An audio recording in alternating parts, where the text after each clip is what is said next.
혹시 과거에 저지른 큰 실수 때문에 한 발짝도 못 나가겠다고 느껴본 적 없으세요? 마치 영원히 지워지지 않을 흠집이 생긴 것 같을 때 우린 어떻게 다시 일어설 수 있을까요? 오늘 우리가 함께 나눠볼 이야기는요, 이 실수를 끝이 아니라 새로운 시작으로 바라보는 아주 독특한 관점에 대한 겁니다. 어쩌면 이 이야기가 여러분에게 꼭 필요한 전환점이 될지도 모르겠네요. 흠집이 난 크리스탈처럼 상품성이 없는 듯합니다. 와, 이 말 정말 가슴에 와닿지 않나요? 딱 한 번의 실수로 내 모든 가치가 무너져 내린 것 같은 그 막막함. 오늘 우리가 풀어볼 이야기는 바로 이 질문에서 시작합니다. 과연 그 흠집이 정말 우리의 모든 걸 결정하는 걸까요? 자, 그럼 첫 번째 이야기. 크리스탈의 흠집입니다. 우리가 실수라고 부르는 것, 그 본질부터 한번 제대로 들여다보죠. 이게 그냥 단순하게 내가 잘못한 걸까요? 아니면 뭔가 더 큰 흐름 속에 있는 하나의 과정일까요? 그 생각의 전환부터 한번 시작해 보겠습니다.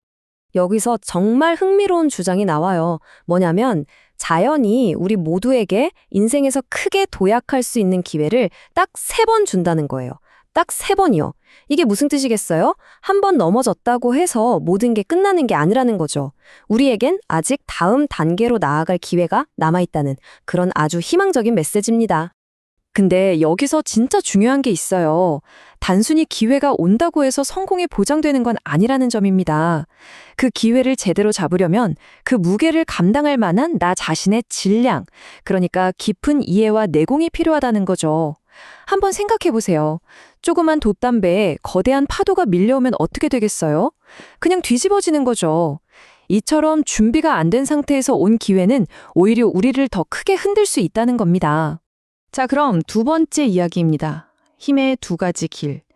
그렇게 내면의 힘, 내공을 갖춘 사람들은 그 힘을 대체 어떻게 써야 할까요? 여기서 아주 중요한 선택의 갈림길에 서게 됩니다. 이 이야기의 핵심 개념 중 하나가 바로 이 도인이라는 건데요. 우리가 보통 도인하면 막 산속에서 도닦는 신선을 생각하잖아요? 근데 그게 아니에요. 여기서 말하는 도인은 각자 자기 분야에서 뛰어난 재능과 힘, 그러니까 잠재력을 가진 모든 사람을 말합니다. 네, 맞아요. 이 관점에 따르면 우리 모두가 바로 그 도인에 해당하는 거죠. 좀 놀랍죠? 자, 이 도인 앞에는 2갈래 길이 놓여 있습니다. 하나는 사도령의 길. 이건 뭐냐면 자기 재능을 오로지 나 자신의 이익과 성공을 위해서만 쓰는 거예요. 다른 하나는 정도령의 길인데요. 이건 그 힘을 더 넓은 세상, 우리 사회를 위해 쓰는 길이죠. 결국 핵심 질문은 딱 하나입니다.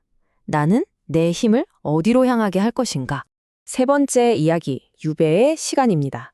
그럼 우리가 실수를 저지르고 멈춰버린 그 시간은 도대체 어떤 의미일까요? 이 관점에서는 좌절이라는 경험을 우리가 알던 것과는 완전히 다르게 봅니다. 그걸 바로 유배의 시간이라고 부르죠. 우리가 실수를 하거나 실패를 겪잖아요? 그러면 자연이 우리에게 유배의 시간을 준다고 말합니다. 근데 이게 우리가 생각하는 그런 벌이 아니에요. 절대 아닙니다. 오히려 잠깐 멈춰서 너 자신을 돌아보고 더 깊이 공부해 하고 자연이 주는 배려이자 아주 소중한 기회라는 거죠. 그런데 여기서 아주 중요한 경고가 하나 있어요. 만약에 이 성찰의 시간을 거부하고 조급하게 아니야, 난 성공해야 돼 하면서 막 발버둥 치면 어떻게 될까요? 이 철학은 단호하게 말합니다. 그러면 더 큰 시련을 맞게 되고 결국 자기 손으로 자기를 더 깊은 수렁으로 밀어넣는 꼴이 된다고요. 4번째, 하늘에서 내리는 독. 공부하라는 그 신호를 무시했을 때 어떤 결과가 오는지 아주 강력한 비유로 설명하고 있습니다. 이 자기 파멸의 길은 이렇게 이어집니다. 자, 먼저 실수를 저질러요. 그리고 성찰의 시간을 거부한 채 억지로 무리하게 성공하려고 하죠. 그럼 그 끝에서 마주하는 게 뭐냐?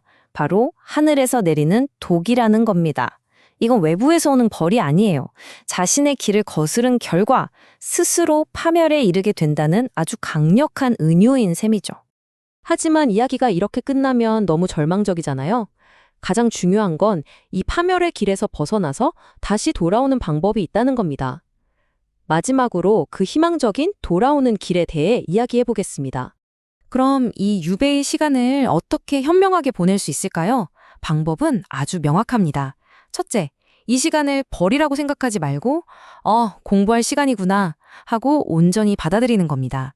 그리고 둘째, 아주 겸손하게 내 안을 채우는 데 집중하는 거죠.